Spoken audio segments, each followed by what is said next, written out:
안녕하십니까. 네, 오늘의 강의를 맡게 된 박중서입니다. 네. 새해가 되면서 2018학년도 입시의 주인공이 되신, 썩 좋은 주인공은 아닌 것 같긴 하지만, 자, 고3 학생 여러분들, 축하드립니다. 자, 그래서, 이번 이제 겨울방학이잖아요. 그래서 겨울방학 때 자신을 좀 목표를 그려가면서 많은 고민도 좀 해보셔야 될 것 같아요. 특히 학생부 전형에 대해서 신경 쓰시는 분들은 많은 고민을 하셔야 되기 때문에 오늘 그 강의를 위해서 준비한 게 있습니다.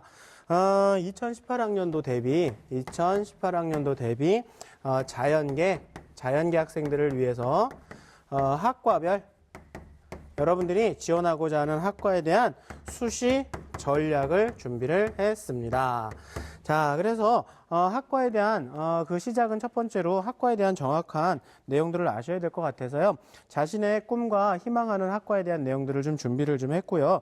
그거에 대한 탐색과 분석의 시간을 좀 갖도록 하겠습니다. 자, 그래서 2018학년도 대비 자연계 학과의 특징과 진로 방향, 거기다 여러분들 자기소개서에 대한 내용들, 그 다음에 면접 대비법, 실제로 합격한 선배들의 사례들을 이용해서 합불 사례까지도 준비를 좀 했습니다. 자, 그래서 여러분께 좀 구체적인 내용들을 좀 제시해 드릴 테니까요. 자, 그럼 시작하겠습니다. TBS 기적의 TV 상담받고 대학 가자.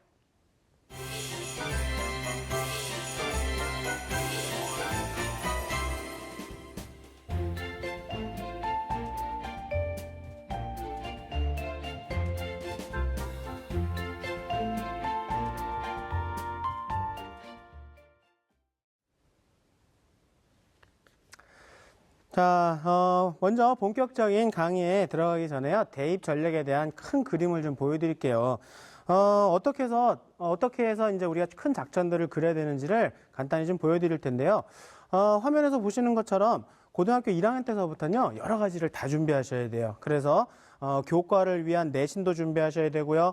종합을 위한 스펙도 준비하셔야 되고요. 그리고 대학별고사 논술이나 구술면접 당연히 가셔야 되고요. 수능 준비하셔야 됩니다. 근데 2학년 2학기 지금 시점이시죠? 예비 고3 학생들. 지금 시점에서는 교과로 갈지 종합으로 갈지를 결정하시면 돼요. 그리고 대학별고사와 수능은 또 따라가는 겁니다.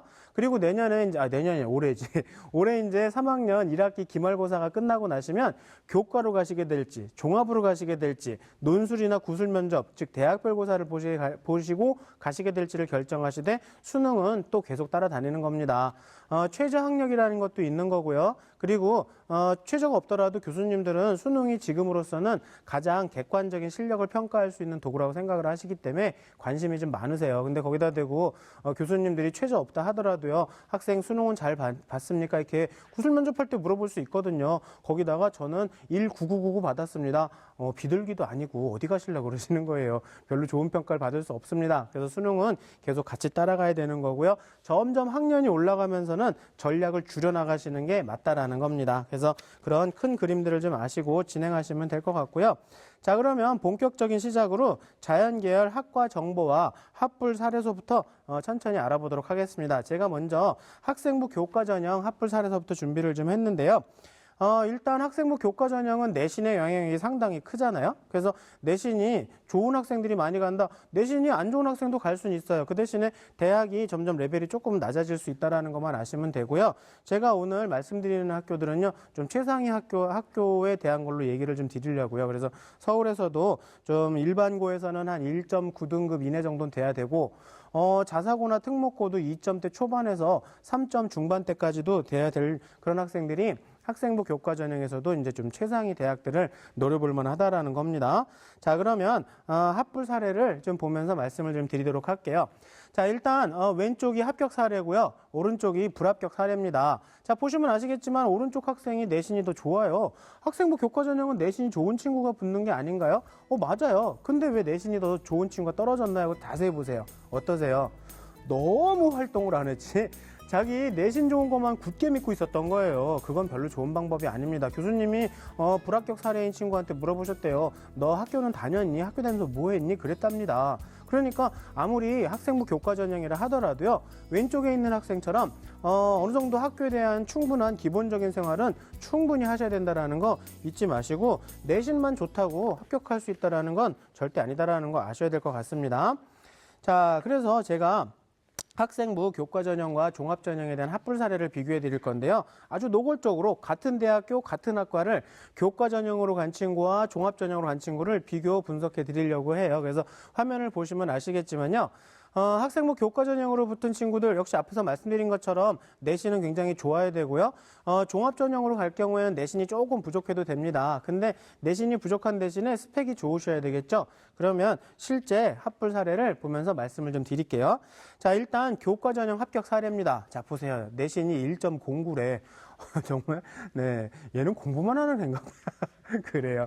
자, 그래서, 근데 또 한 가지 우리가 주안점으로 봐야 될 건 뭐냐면, 1학년 때 1.07, 2학년 때 1.13으로 조금 떨어졌네요. 근데 3학년 때 다시 올랐어요.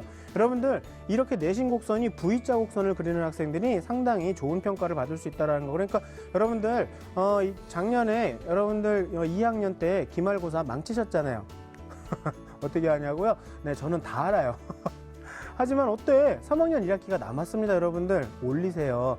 자, 그리고 또 이 학생 스펙을 보시면요. 뭐 일반적인 학교에서 할 수 있는 기본적인 스펙들을 다 하고 있습니다. 그래서 상도 좀 여러 개 수상했고, 여러분들도 충분히 만들어낼 수 있는 그런 기본적인 스펙들이라고 생각이 들어요. 그래서 학생부 교과 전형은 이렇게 일반적인 스펙에 내신 좋은 친구들. 자, 그러면 학생부 종합 전형은 또 어떨지 같은 대학교, 같은 학과를 종합 전형으로 지원 학생의 사례를 좀 보여드릴게요.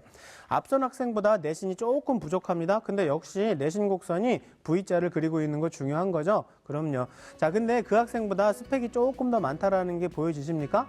상도 좀 더 많고요. 내신이 조금 부족하니까 여러 가지 그 외의 활동들을 열심히 했다라는 겁니다. 그리고 특히나 UP가 뭔지 아세요, 여러분? 업이요, 그러지 마시고요. 우리나라 대학교 과정 선이수제예요. 그래서 약간 심화학습도 했다라는 거 보여줄 수 있으시죠? 그리고 대학교 캠프 같은 것들도 열심히 참여했다라는 것도 볼 수 있습니다. 그래서 학생부 종합전형은 이렇게 내신이 조금 부족한 친구들을 위해서 어떤 스펙이라던가 다른 걸로 좀 채울 수 있으면 채워봐라 하고 가능성을 열어주는 전형이라고 생각하시면 되고요. 뭐 서울대 같은 경우는 다 종합전형이긴 하지만 지역균형은 약간 내신을 많이 보는, 그래서 교과전형에 가깝고, 일반 전형은 아무래도 내신보다는 활동을 더 많이 보는 그런 전형으로 나뉘어져 있습니다. 자, 그러면 이제서부터 자연계열 학과 정보에 대해서 알아볼 텐데요. 첫 번째로는 수리과학부와 통계학과, 간호대학에 대한 것들, 그런 내용들을 좀 알려드리면서 합불 사례도 보여드리도록 하겠습니다. 자, 그럼 먼저 자연계열 학과 중에 수리과학, 말씀드린 통계, 그리고 간호학과에 대한 특징서부터 살펴보도록 하겠습니다. 자, 보십시오. 자, 일단 수리과학부는 여러분들이 잘 아시는 것처럼 수학에 대한 거, 그렇죠. 수학, 함수, 공간. 그래서 우리가 고등학교 때 배웠을 때는 뭐 대수학이다라고 하고, 대수학 아닌가? 아무튼 수치적인 거, 함수, 그런 거에 대한 것과 그다음에 기하와 벡터, 그런 거를 나누는 그런 것들을 많이 한대요. 근데 수리과학부에서 가장 중요한 건요, 여러분, 논리체계예요. 정말 논리적. 왜냐하면 수학은요, 어떤 한 단계가 빠져서는 계산이 이루어질 수 없는 거 아시잖아요. 그래서 굉장히 논리적인 학문이 바로 수학이고, 수학은 이과에서도 굉장히 중요한 학문이지만 문과도 마찬가지고 인생을 살면서도 논리적인 사고방식을 위해서는 꼭 필요한 학문이다라는 거 아셔야 될 것 같고요. 자, 이를 응용한 통계학과가 있습니다. 자, 통계학과는 과학적인 분석과 여러 분야 자료에 대해서 좀 더 파악하면서 가장 중요한 포인트가 뭔지 아세요? 미래를 예측하는 거예요. 통계학과는요, 통계들을 모으고 뭐 자료를 막 그렇게 해서 보는 것뿐만 아니라 더 중요한 건 이걸 데이터베이스로 해서 요즘에 뜨고 있는 거 있잖아요. 빅데이터. 맞아요. 그런 걸 통해서 우리가 예측을 하기 위해서 통계를 한다라는 거 여러분들 정확하게 아셔야 됩니다. 점 보는 게 아니고요. 과학적인 데이터를 통해서 미래를 예측하는, 그게 바로 통계학과의 기본이다라는 것도 아셔야 되고요. 그래서 의사결정을 과학적으로 하고 그 다음에 이런 데이터들을 관리하는 곳이 바로 통계학과다라는 거 아시면 될 것 같아요. 자, 그 다음에 간호대학은요. 많은 학생들이 간호대학을 얘기하면서 간호사가 학생 간호대학을 왜 지원했지? 그러면 다 똑같이 뭐라는지 아세요? 저는 어릴 적부터 나이팅게일, 이놈의 나이팅게일은 정말 그거 아니잖아요. 간호학과는 중요한 건요, 여러분, 최적의 건강 상태를 유지하고 관리해주는 그거예요. 아픈 사람을 케어링하는 것보다도 지금의 나의 건강한 이 상태를 계속 유지할 수 있는 거에 대해서 연구하는 거, 그게 바로 간호학과랍니다. 그래서 그런 걸 더욱더 건강을 유지하고 증진시키는 거 중요한 거고요. 뭐 물론 아프신 분들 당연히 케어링 해야 되겠죠. 회복과 재활을 돕기 위한 학과가 맞다라고 하네요. 자, 그러면 방금 말씀드린 이 학과들 중에서 특히나 경희대학교 간호학과를 네오 르네상스 전형으로 지원한 두 학생의 사례를 좀 보고 넘어가도록 하겠습니다. 자, 간호학과 네오 르네상스 전형 두 사례인데요. 왼쪽 학생이 합격했고요. 오른쪽 학생이 불합격한 학생입니다. 잘 보세요. 네오 르네상스 전형 종합 전형인데요. 아무리 종합 전형이라 하더라도 내신이 왼쪽 학생이 더 낮은데 2배나 낮아요. 근데도 왼쪽 학생이 붙었어요. 그러면 여러분들이 왜 왼쪽 학생이 붙을 수밖에 없는지를 여러분들이 교수님이라고 생각하시고 한번 이유를 대보세요. 왜 왼쪽 학생을 뽑았지? 그래요. 보이십니까? 내신 성적이 꾸준히 올라가는 거 보이세요? 그래요. 1학년 때 내신이 4등급까지도 떨어졌는데 결코 포기하지 않았다는 거. 그러니까 제가 아까 말씀드렸잖아요. 여러분들 3학년 1학기가 남았습니다. 내신 성적 포기하지 마시고요. 그리고 또 생물에 대한 것들 보이세요? 생물 1등급 받았었죠? 그리고 또 RCY 부장도 했대요.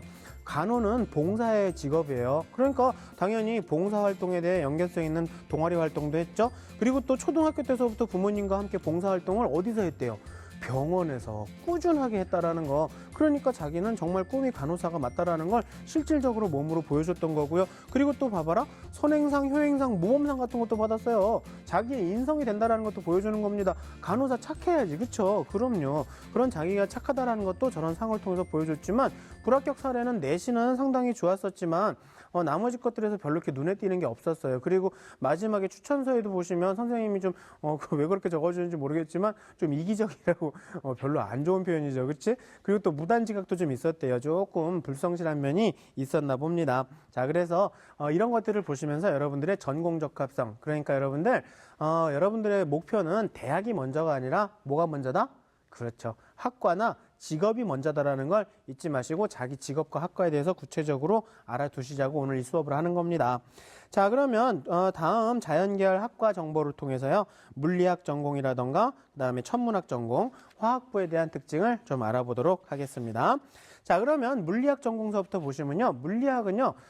물리를 하는 곳이라고 그냥 그렇게 얘기하시면 안 돼요. 그러면 천문학은 그게 아니에요. 보세요. 물리학은요. 우주 만물의 궁극적인 기본 원리를 찾는답니다. 그걸 찾아서 뭐 한대요? 그런 걸 찾아서 새로운 과학기술을 좀 혁신적으로 연결시키는 이런 브릿지 역할을 하는 학문, 가장 기초적인 학문으로서요. 자연과학뿐만 아니라 농도 아시죠? 농공, 그다음에 의학, 약학까지도 보세요. 밑에 연구 분야 보세요. 생물물리도 있어요. 생물학적인 물리까지도. 그러니까 이 물리학과는 물리를 하는 곳이다라고 이렇게 얘기하시는 게 아닙니다. 아주 모든 학문의 기본적인 근간이 될 수 있는, 자, 그에 비해서 천문학은요. 우주의 질서와 법칙이라는 거 보이십니까? 그 다음에 그렇게 돼서 이런 법칙을 통해서 우주의 생성과 진화를 총체적으로 이해하는 거래요. 그래서 연구하는 것이고, 또한 이런 우주에 대한 항성과 행성계에 대한 것들을 연구하면서 성간 물질도 이런 것도 대부분 완전히 연구하는, 그래서 나중에 천문학과 가시는 분들 별 발견하셔서 여러분 이름 하나 다시는 걸로 좋습니다. 자, 그 다음에 화학부는요. 중요한 키포인트 뭐예요? 원자와 분자의 구조와 성질을 아시는 거예요. 즉 어떻게 보면요. 눈에 보이지 않는 미시적인 세계, 그런 것들을 이해하는, 그래서 자연과학의 핵심 학문 역할을 하고 있다. 원자와 분자니까 그게 가장 기본이 되는 포인트라고 볼 수 있습니다. 자, 그러면 방금 말씀드린 학과 중에서 건국대학교 항공우주정보시스템공학과의 합격 사례를 좀 보여드리도록 하겠습니다. 자, 여기는 항공우주뿐만 아니라 천문학에 대한 것들도 상당히 중요한 학과이기 때문에요. 보시면 평균 일반 고등학교예요. 일반 고등학교에서 했는데 내신은 2점 중반대였긴 했고요. 여러 가지 여러분들이 할 수 있는 거 여러 가지 많이 했습니다. 과학 포트폴리오 같은 것도 많이 준비했고요. 그것도 또 우주 천문 관련해서 그렇게 해서 포트폴리오를 다 만들어놨대. 사진 찍은 거 다 모아놓고 그랬나 보죠. 훌륭합니다. 자, 그 다음에 나머지 것들은 특별한 게 보이진 않긴 하지만 진로 희망사항 보세요. 1학년 때는 CEO였어. 얘들아, 1학년에서요 2학년으로 올라갈 때 바뀌는 건 괜찮아요. 왜냐하면 1학년 때는 융복학 과정이었거든요. 근데 2학년과 3학년을요 조금 더 깊이 있고 조금 더 전문적으로 진로를 접근했다라는 걸 교수님들이 굉장히 높게 평가를 하셨대요. 그래서 경희대학교도 붙고 인하대학교도 붙고 대학을 3개나 붙었네요. 정말 이기적이다. 참 이기적이고 못된 것 같아요. 자, 여러분들도 이렇게 이기적이고 못된 3개 대학 중복합격의 축복이 있으셔야 됩니다. 아시겠죠? 자, 그렇게 해서 좋은 평가를 받았었고요.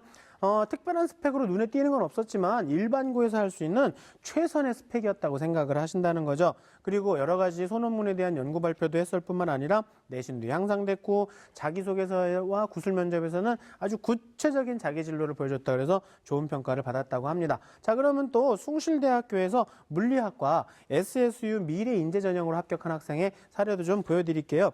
이 학생도 아주 걸출한 학생입니다. 보시면 내신은 3.4등급 정도예요. 자, 3.4등급 정도인데 좋은 내신은 아니라고 할 수도 있겠지만 나쁜 내신도 아니죠. 근데 물리가요. 수능에서 2등급을 받았어요. 잘했지? 아니 물리학과 지원하는데 9등급 받으면 되겠습니까? 아니죠? 자, 그리고 상도 이번 일반적으로 여러분들이 받을 수 있는 일반고에서 받을 수 있는 여러 가지 상을 받았는데 그 밑에 혹시 보이세요? 교내 활동해 보시면요. 자율 동아리에서요. 유체역학에 관한 연구를 했대. 여러분들 물리원에서 배우신다면서요. 유체역학, 베르누이. 자, 그런 걸 통해서 이런 것들을 연구했는데 생각해 보세요. 고등학생이 연구한다면 뭐 얼마나 대단한 걸 연구하겠습니까? 그걸 교수님이 모르시겠어요? 여러분들의 걸출한 결과물을 바라시는 게 아니고요. 이런 거를 여러분들 유체역과 관련된 연구를 했다라는 것 자체가 굉장히 중요한 거고 여러분들이 그 과정에서 뭘 얻었는지 그런 것들이 굉장히 중요한 거죠. 뭐 대단한 결과물을 내려고 애쓰지 마세요. 여러분들은 공식적인 학벌이 중졸이에요. 아시잖아요. 그러니까 중졸 여러분들이 뭐 대졸 막 대학원졸 이런 박사 석사급의 결과를 낼 거라고는 상상도 안 하셔도 됩니다. 그리고 또 한 가지 보시면요. 이 친구 물리 동아리에서도 여러 가지 활동을 했고요. 이렇게 해서 단계별 전형에서 좋은 평가를 받은 건데요. 다음 페이지 보시면요. 물리학과 SSU의 합격 사례에서 보시면요. 면접 내용과 자기소개서에 대한 내용을 좀 알려드릴게요. 보세요. 여러분들도 교수님이라 생각하시고 생각해 보시면요. 1번 질문 제일 많이 하지 않겠습니까? 왜 물리학과에 지원했지? 그거 뭐예요? 지원 동기. 이런 걸 물리학과를 선택한 이유를 가장 먼저 물어본다라는 것도 아셔야 되고요. 그리고 물리와 관련된 이런 법칙들에 대해서도 많이 물어본다라는 거에서 기본적인 개념과 법칙들은 다 알고 계셔야 된다라는 거 아시죠? 자, 그리고 물리는 수학이에요. 4번 질문이 코사인 x 코사인 곱하기 4가 아니라 코사인 x의 4승 다 아시죠? 네. 그런 거 미분도 해보라 그러죠. 그다음에 물병 안에 잉크는 어떻게 되는지 이런 것도 물어보죠. 그리고 또 자기소개서에는 성적 향상과 나만의 공부법도 소개를 하고 또 동아리 활동에 느낀 것도 했대요. 그리고 또 세 번째로는 이런 물리와 관련된 체험 활동도 많이 서술을 했는데 첫 번째 물리학과 선택했는지는 지원 동기에서 이 친구 뭘 물어봤냐면 어떻게 대답했냐면요. 저는 물리가 좋습니다. 이런 얘기를 한 게 아니래요. 자기는 정말 물리란 사람들이 살아가는 모습을 이해하는 데 도움을 주는 모든 학문의 근간이 된다라는 걸 관성의 법칙과 엔트로피에 대한 법칙으로 설명했대요. 여러분들 이 친구 얼마나 자기 전공에 대한 지식도가 있는 친구예요. 그렇죠. 그렇게 해서 여러분들 물리학이 어떤 거에 의미가 있는지를 기본적으로 아시는 학생들이 교수님들한테는 좋은 평가를 받을 수밖에 없다라는 거 당연한 거 아닙니까? 자, 그리고 또한 이렇게 해서 질문하셨을 때 교과가 약간 연결이 됐죠. 잉크를 물에다 풀면 어떻게 되겠냐고? 그럼 대부분 학생 저도 물어봤었어요. 어떻게 되겠니? 그럼 잉크가 퍼져요. 그러겠지, 퍼지겠지. 얼진 않겠지? 자, 그러면 퍼지는 거를 설명하셔야 되잖아요. 이 친구 엔트로피의 법칙, 그렇게 무질서에 대한 법칙으로 설명을 했답니다. 그래서 브라운 운동이 일어나고 뭐 그런 걸로 설명을 했다더니 얼마나 기특하겠어요. 그래서 이 학생이 여러분들한테 원하는 건 면접할 때 기죽지 마시고요. 교수님하고 눈도 좀 많이 맞추려고 하고 그리고 물리에 대한 기본 원칙과 정의, 법칙 같은 것들도 좀 정확하게 알고 갔으면 좋겠다. 그렇게 당부도 했습니다. 자, 그러면 다음 자연계학과 학과 정보에 대해서 좀 알아보도록 하죠. 생명과학부와 지구환경과학부, 공과대학에 대한 특징들을 한번 비교해 볼 건데요. 자, 일단 생명과학부는 우리가 알고 있는 것처럼 생물학과 맞습니다. 자, 그래서 이 생물은요, 의료, 그렇죠? 그리고 또 환경과 분자생물학 그런 것들도 많이 공부를 하지만 특히나 환경과 농수산업에 많은 영향을 미친다는 것도 아셔야 돼요. 그리고 생명과학의 연구와 교육 쪽으로도 나갈 수 있다는 것도 아시면 좋을 것 같습니다. 자, 지구환경과학부 같은 경우에는요. 보시는 것처럼 지구의 구성물질과 순환, 변화의 이치와 이해에 대한 것들이 좀 많지만 더욱더 중요한 건요. 우리가 살고 있는 곳이기 때문에 이런 지구 환경의 형성과 변화를 분석하고 더 중요한 건 뭐? 예측하는 거예요. 즉 여러분들 환경이라던가 어떤 일기예보도 중요하지만 지진에 대한 예측들, 환경 변화에 대한 거 그리고 또 이런 진단과 예측을 통해서 복원하는 방안도 제시하는 데가 그렇답니다. 자, 여기까지가 자연과학 쪽이에요. 그럼 이런 자연과학들은 연구 쪽이 많죠. R&D에 대한 것들이 상당히 많죠. 근데 공과대학은 어떻게 다르다랬죠? 밑에 보시면 신기술, 생산성 향상 뭐 그런 것들이 적혀져 있잖아요. 바로 응용이거든요. 그래서 제가 성균관대학교 공학계열과 자연계열에 대해서 합격한 두 학생을 단적으로 한번 비교해 보여드리는 자료를 좀 보여드릴게요. 왼쪽 친구는 둘 다 종합 전형이죠. 성균 인재 전형이었고 글로벌 인재였는데 내신도 비슷해요. 둘이 그쵸? 그리고 대학 환산 내신도 거의 비슷하게 됐습니다. 자, 근데 수상 경력도 거의 비슷한데 뭐 임원은 뭐 없고 실장 있고 뭐 그런 거 그게 뭐 공대랑 자연계 그거 아니죠. 그 밑에 보세요. 자연계 공대 쪽 학생은 과학 쪽 동아리에 많은 관심을 좀 가졌었다라는 거 보이시죠? 그리고 자연계 학생은 수학에 대한 것들이 관심이 좀 컸다라는 거 보이시죠? 맞아요. 바로 그거예요. 자연계열의 가장 기본은 수학이다라는 거고요. 공학계열에서 근간 역할을 해주는 건 과학이다라는 게 보여진다라는 거. 그래서 수학을 기본으로 한 응용적인 과학이 바로 공대라는 겁니다. 그래서 여러분들 조금 애매하실 경우에는 자연과학 계열 쪽에 생각하시면 수학에 조금 더 집중하시는 거 큰 의미가 있고요. 공학계열 쪽은 과학에 조금 더 비중을 두시는 것도 큰 의미가 있다라고 말씀드리는 것입니다. 자, 그럼 이번에는 이화여대 화학생명분자과학부를 미래인재 전형으로 합격한 학생의 사례를 좀 보면서 설명을 드리도록 할게요. 자, 이화여대인데요. 충원 합격했어요. 충원 합격이 뭔지 아세요? 처음에는 떨어진 거야. 최초합이 아니고 원래는 떨어졌었어요. 근데 충원 합격으로 붙었는데 내신이 1.5등급 정도래요. 자, 그리고 수능 성적을 보시면요. 2등급, 3등급, 1등급, 그리고 생명과학이 2등급. 코바가 생명과학이니까 당연히 2등급 받으셔야죠. 자, 근데 교내상도 일반적으로 다 받는 그 정도였고요. 교내 활동도요, 뭐 유기견 센터에 기부하기 위해서 어떤 팔찌를 만들어서 팔기도 했었고, 뭐 화학 R&D 했었고, 뭐 일반 고등학교에서 할 수 있는 일반적인 내용들을 다 했습니다. 자, 그러면 어떤 면접 질문과 자기소개서를 기술했는지 내용을 좀 볼 건데요. 자, 이 친구한테 면접 질문을 한 게요. 굉장히 교과적인 걸 많이 물어봤지. 1번, 2번, 3번 다 교과적인 거예요. 자연과학이건 공학계열이건요, 여러분들 당연히 교과적인 개념과 이런 것들 다 아셔야 되고요. 이런 거에서 충분히 답변을 하셔야 되는데 제가 이 친구한테 가장 감동적이었던 건 뭐였냐면 4번이었어요. 지원동기. 그거 보세요. 또 지원동기 물어보거든요. 그러면 학생 이화여대 화학생명분자과학부를 지원한 이유가 뭐지? 그러면 저는 화학생명분자에 대한 연구를 하고 싶기 때문입니다. 그러면 안 되잖아. 이 친구 뭐라 그랬냐면요. 중간 숙주에 대한 연구를 하고 싶대요. 저도 뭔지는 모르겠어요. 저는 전공이 생물이 아니라 잘 모르겠지만 중간 숙주라고 있대요. 중간 숙주를 연구하려고 하는 건데 그걸 연구하는 생명과학 연구원이 되려고 하는데 그걸 왜 연구하려고 했니? 교수님이 또 물어보셨겠지? 그랬더니 그걸 연구를 통해서 기생충이나 바이러스 같은 거에 대한 이런 살충 효과나 이런 항생에 대한 효과를 중간 숙주를 연구하면 조금 더 손쉽게 할 수 있을 거라고 자기는 예측한대요. 그게 맞는지 틀렸는지 몰라. 왜냐하면 여러분들은 중졸이니까. 그렇죠? 뭐 어때? 그러니까 여러분들 부담 갖지 마시라고요. 그래서 아무튼 이 친구는 그거를 연구하는 게 자기의 목표라고 얘기를 했고요. 이 친구가 이 학생이 후배들한테 부탁하는 게 있었어요. 자기도 수능을 썩 잘 보진 못했지만 최저만 맞추려고 애쓰지 마시고 최저보다 조금 더 열심히 공부하셔라. 만약에 2등급 2개가 최저라 그러면 2등급 3개 받으려고 애쓰셔라. 그걸 꼭 부탁하고 싶대요. 그러니까 여러분들 수능도 소홀히 안 하시는 게, 소홀히 하지 않는 게 중요한 포인트일 것 같습니다. 자, 그러면 자연계열 학과정보에서 이제 건설환경공학부, 기계항공공학부, 재료공학부에 대해서 알아보도록 하겠습니다. 자, 그러면 건설환경서부터 먼저 확인해 보도록 하죠. 자, 건설환경공학부는요. 사회의 기반 인프라라고 해요. 근데 여러분들 건설환경공학부가 뭔지 아세요? 옛날에 여러분들 옛날 분들이 아니라 모르시나?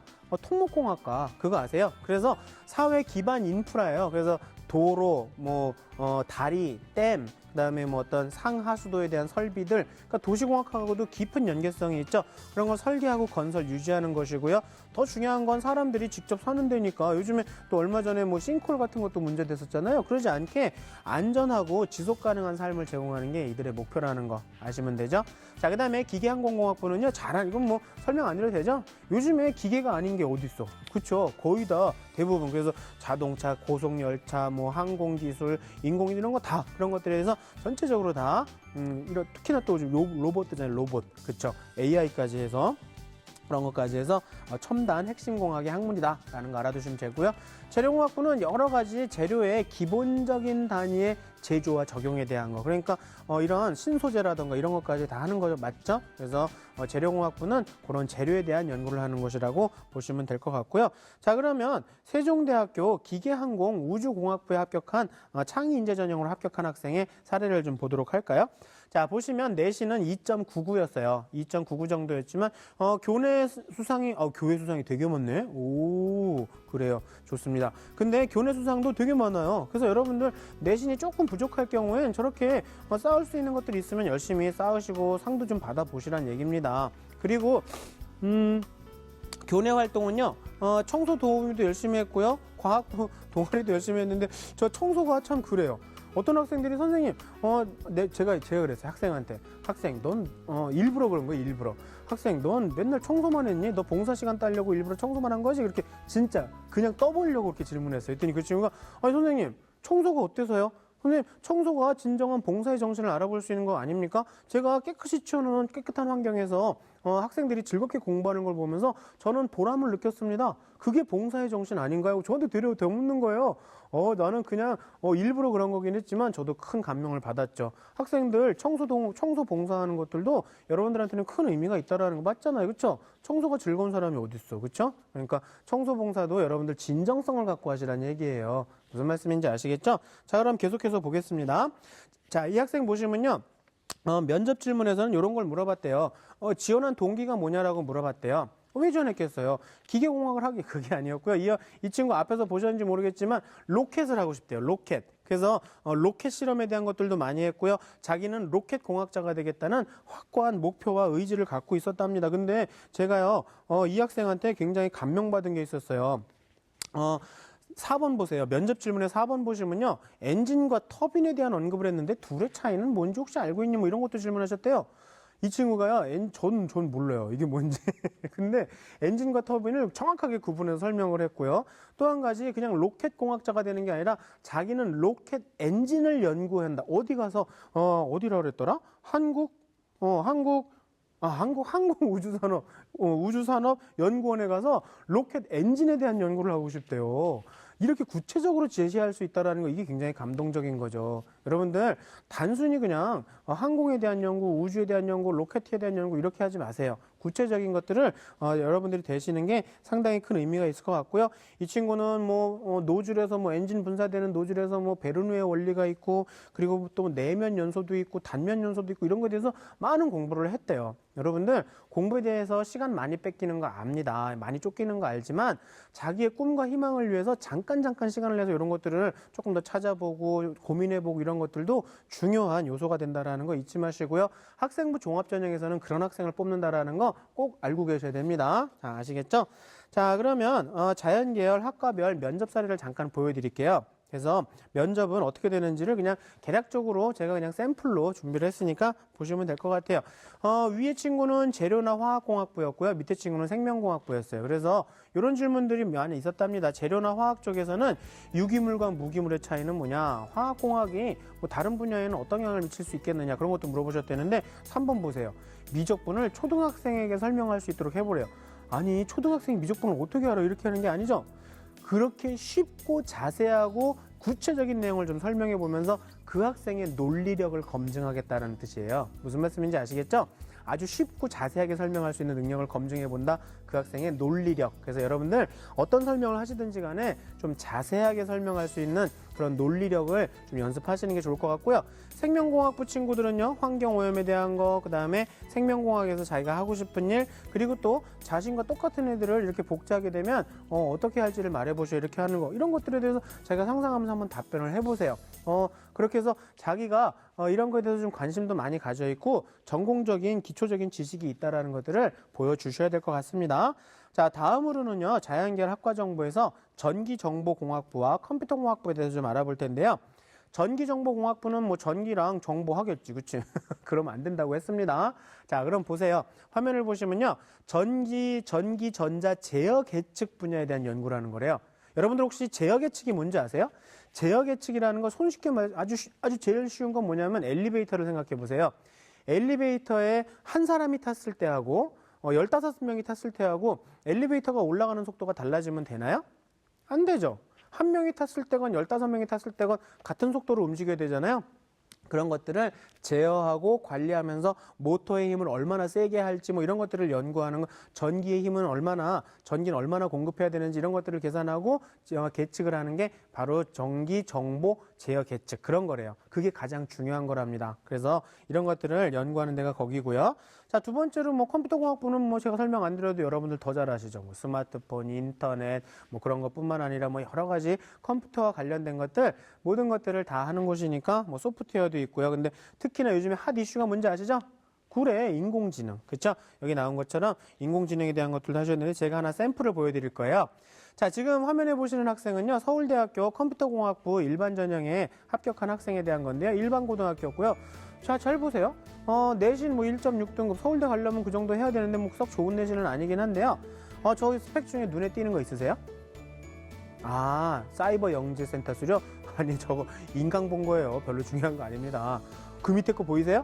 어플리케이션을 출시했어요. 아니, 학생이 공부하면서 저렇게 자기가 어플도 만들어내는 거 정말 대단한 거 아닙니까? 자, 그리고 그 다음에는요, 여러분들 숭실대학교 스마트 시스템 소프트웨어학과 메스에스유 미래인재 전형을 합격한 사례인데요.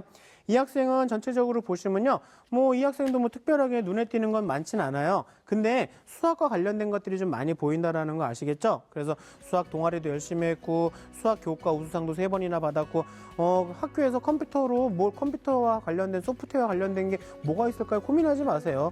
수학이에요. 애매할 경우엔 수학 잘하시면 됩니다. 아시겠죠? 그래서 수학도 중요한 포인트라는 거 아시면 되고요. 프로그래밍과 관련된 수학과 관련된 스펙들을 많이 쌓았다는 게 좋은 평가를 받았습니다. 자, 자연계열 학과 정보 다음에 화학생명공학부 건축학과 그다음에 건축공학 요거 좀 알아보도록 하겠습니다. 자, 화면 보시면요. 화학생명공학부는 산업과 연구, 학계의 어떤 지도자적 인재를 육성하는 뭐를 하는 화학생명공학을 하는 근데 중요한 게 뭔지 아세요? 여기는요, 좀, 엔지니어 쪽에 가깝다라는 거 아셔야 돼요. 그럼 뭐, 화학생명공학부 엔지니어가 뭐지? 화학 플랜트. 무슨 말인지 아세요? 그러니까 공장. 그런 어떤 시스템. 그런 거에 대한 연구가 상당히 많다라는 것도 아시면 되고요. 건축학과는 많은 학생들이 건축학과는 뭔지 집 짓는데요. 아닙니다. 집은 공사장에서 짓는 거예요. 건축과에서 하는 게 아닙니다. 여러분들, 인간과 사회, 도시와 문맥, 어떤 구축과 물성, 전통과 기술 이런 것들 인간의 총체적인 종합예술이라고 보시면 되고요.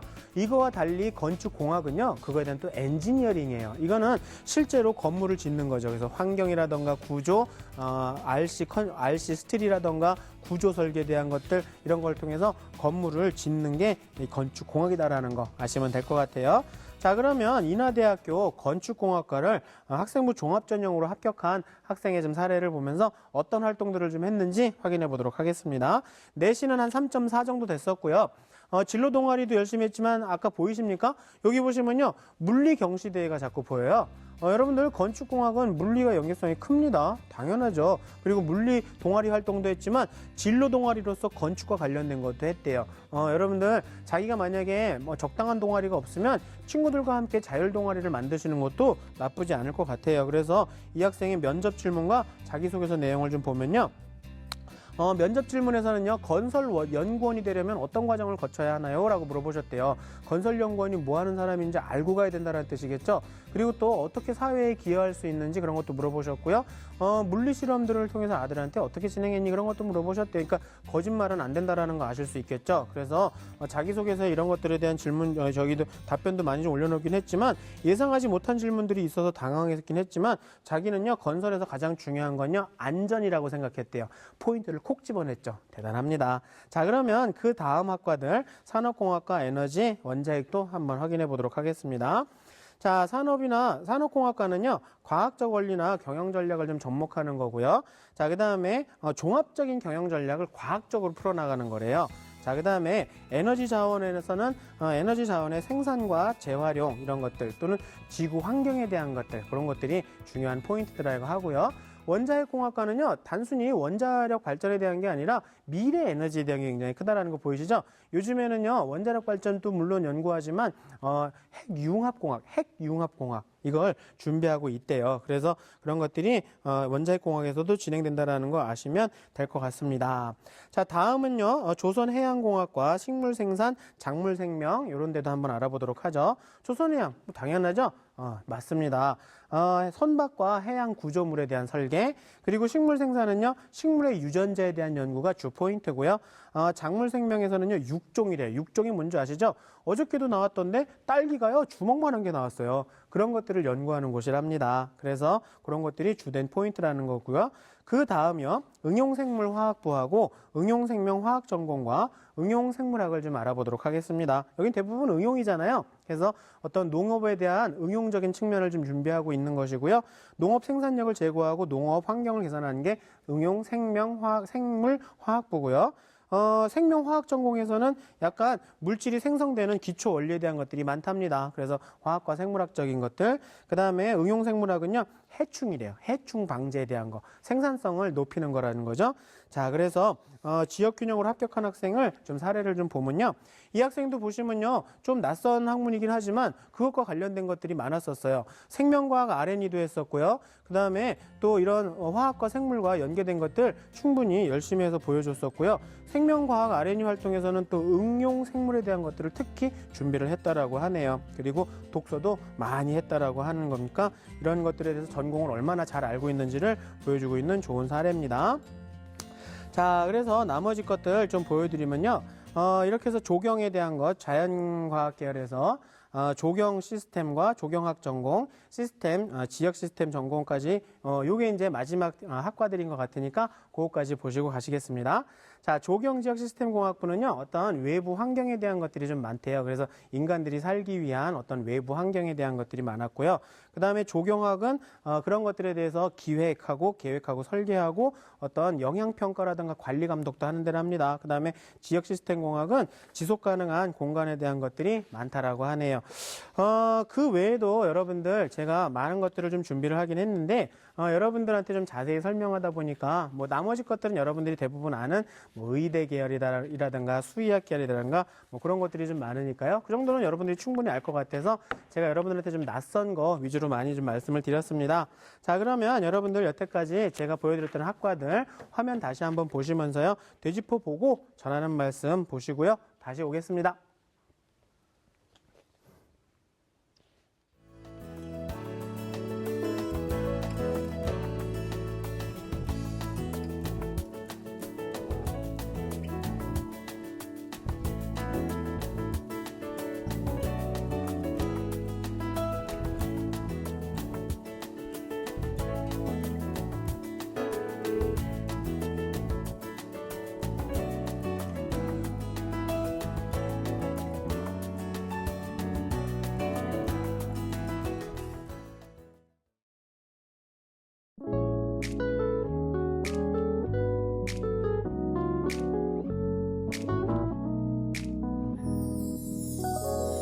진로 특집, 네가 진짜로 원하는 게 뭐야?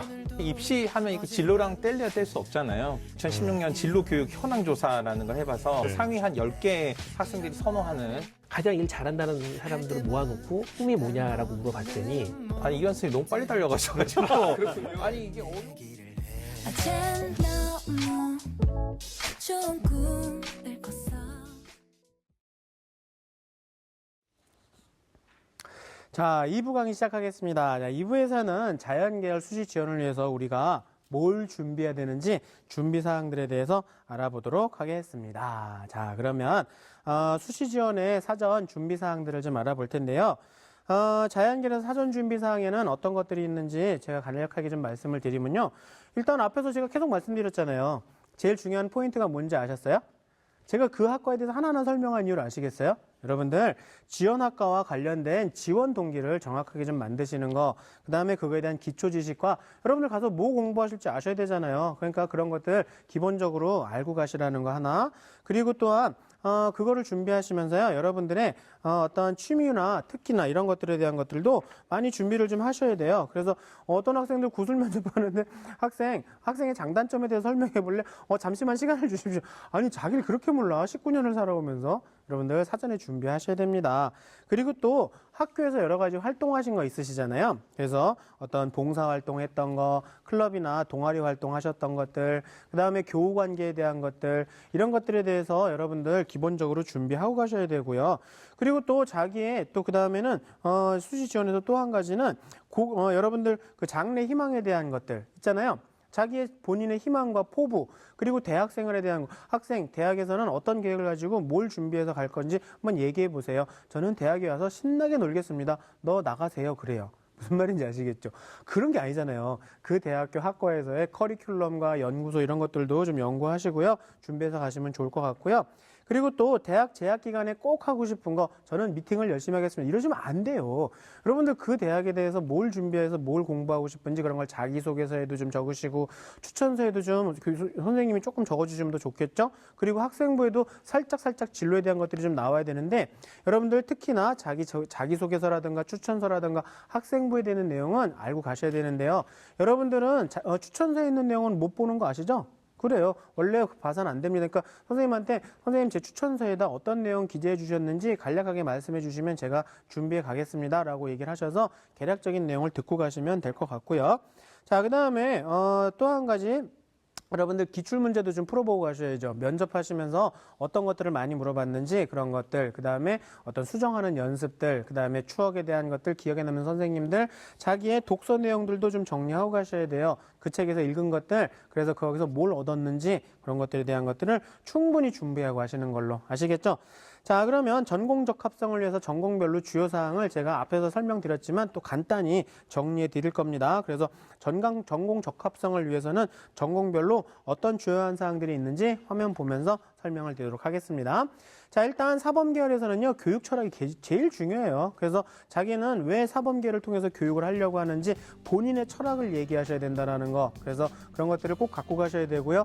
공학은 앞에서 말씀드렸잖아요. 그래서 신기술에 대한 것들, 기술적인 분야와 그다음에 신기술이 어디까지 진보했는지, 이게 실생활에서는 어떻게 응용되고 있는지, 그다음에 이학계열에서는 왜 우리가 이걸 연구해야 되는지, 기초 학문으로서의 기능도 상당히 중요한 거다라는 거고요.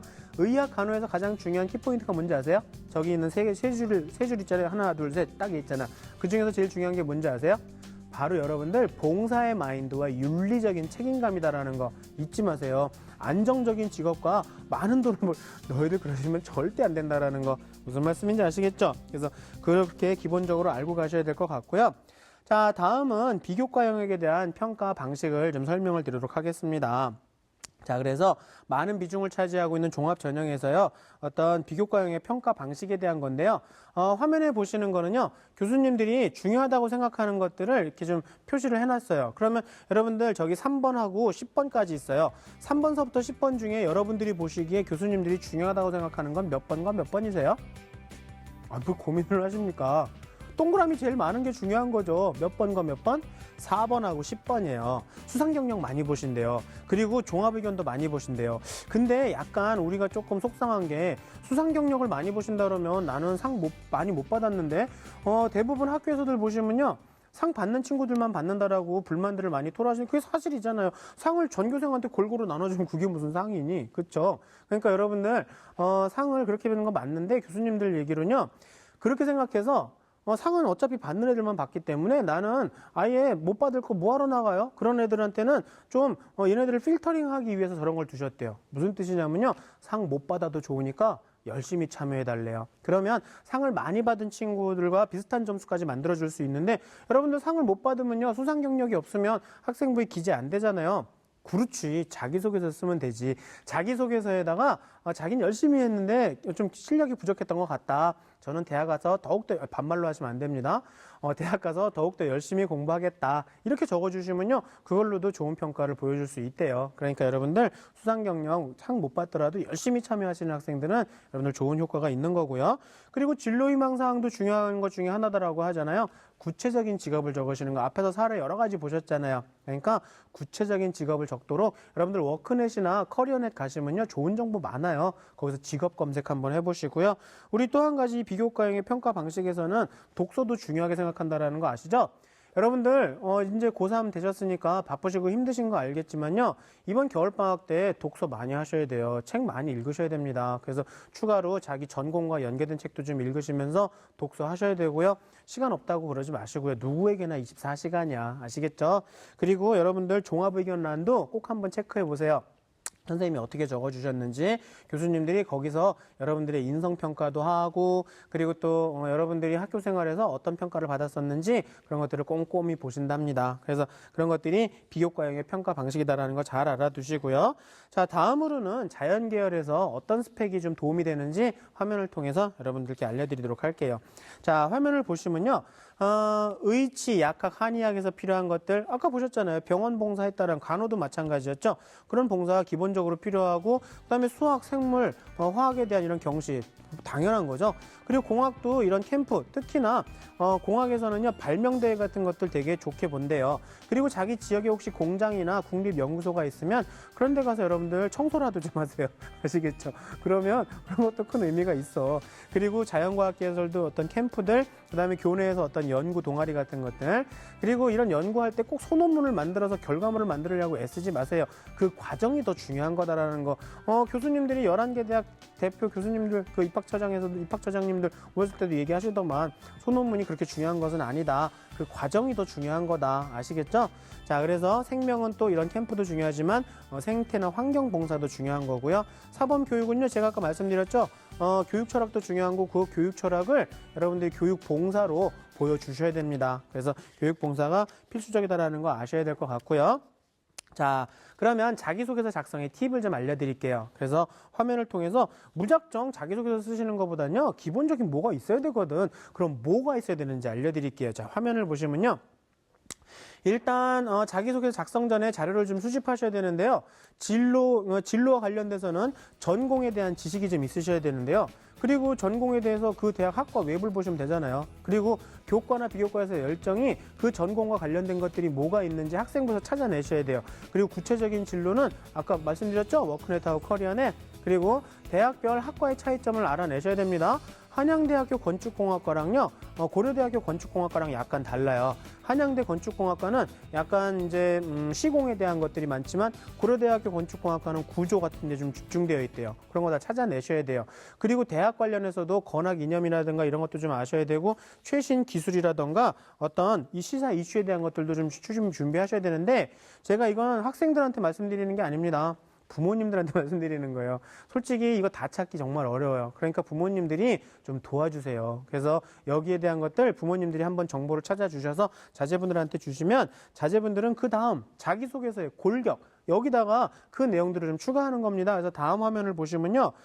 자료 수집을 부모님들이 해주실 거예요. 그렇죠? 꼭 해주실 겁니다. 자, 그러면 자기소개 작성을 위한 골격인데요. 그 화면을 보시면요. 자신의 관심이나 흥미가 뭐가 있는지, 학교 생활은 어떤 것들이 있는지, 일상생활에서 자기는 어떤 것들을 준비하고 있는지, 그리고 기타 뭘 준비하고 있는지, 내신과 수능에 대한 것들, 이런 것들까지 다 정리를 좀 해두시고요. 잠깐 메모를 해두세요. 이런 것들이 메모가 돼야 되거든요. 근데 자기소개서를요, 제가 왜 이렇게 말씀을 드리냐면요. 저희는 재수생들이 상당히 많거든요. 근데 이 재수생들한테 물어봐요. 작년에 학생부 전형 썼던 친구들한테 물어봤어요. 근데 재수생이잖아. 떨어졌으니까. 그래서 작년에 학생부 전형 썼다가 떨어진 친구들한테 물어봤어요. 얘들아, 너는 작년에 8월 달엔 뭐 했니? 이렇게 물어보면요. 저는요, 8월 달 한 달 내내 자기소개서만 썼어요. 얘들아, 그러시니까 떨어지는 거예요. 자기소개서는 그렇게 쓰시는 게 아니에요. 재학생들 분들 대부분 보면요. 뭐 평상시에도 조금씩 쓰겠지만 8월달 한 달 내내 자기소개서 쓰고 고치고 자기소개서 고치고 또 쓰고 한 달 내내 자기소개서만 들고 있어요. 8월 한 달이면 다행이게 1년 동안 한 친구도 있대요. 그건 아니거든요. 자기소개서는 그렇게 하시는 게 아닙니다. 그러니까 여러분들 그럴 때 수능 공부도 하시고 대학별고사에 대한 준비도 좀 하셔야 되는데 그게 안 돼서 여러분들 많이 낙방을 하시는 거예요. 자기소개서는요.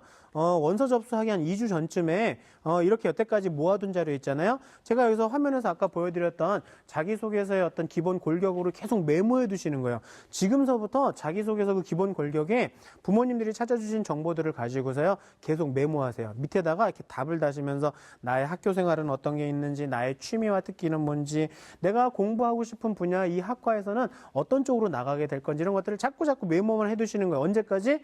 원서 접수하기 2주 전까지. 그랬다가 원서 접수하기 2주 전에 어떤 한 3일 정도만 선택해서요. 여태까지 모아놓던 자료와 내가 메모했던 거를 다 해서 통틀어서 한꺼번에 쫙 쓰고 끝내시는 거예요. 무슨 말씀인지 아시겠어요? 자기소개서는 그렇게 쓰시는 거예요. 3일 동안 집중적으로 쫙 쓰고 끝내시는 게 그게 가장 좋은 자기소개서고요. 그 외의 시간에는 여러분들 수능 공부도 하시고 대학별고사에 대한 준비도 하셔야 된다라는 거. 그래서 제가 부모님 숙제와 학생 숙제 두 가지 드렸습니다. 정보 찾으시는 건 부모님 숙제, 그다음에 자기소 골격 채우는 거 여러분들 지금서부터 8월 달까지 계속 메모하시는 걸로. 자, 그러면 지금까지 자연계열 학생들을 위한 수시 준비 사항들에 대해서 좀 강의를 했으니까요. 지금까지 강의한 내용들 다시 한번 되짚어보고 오도록 하겠습니다.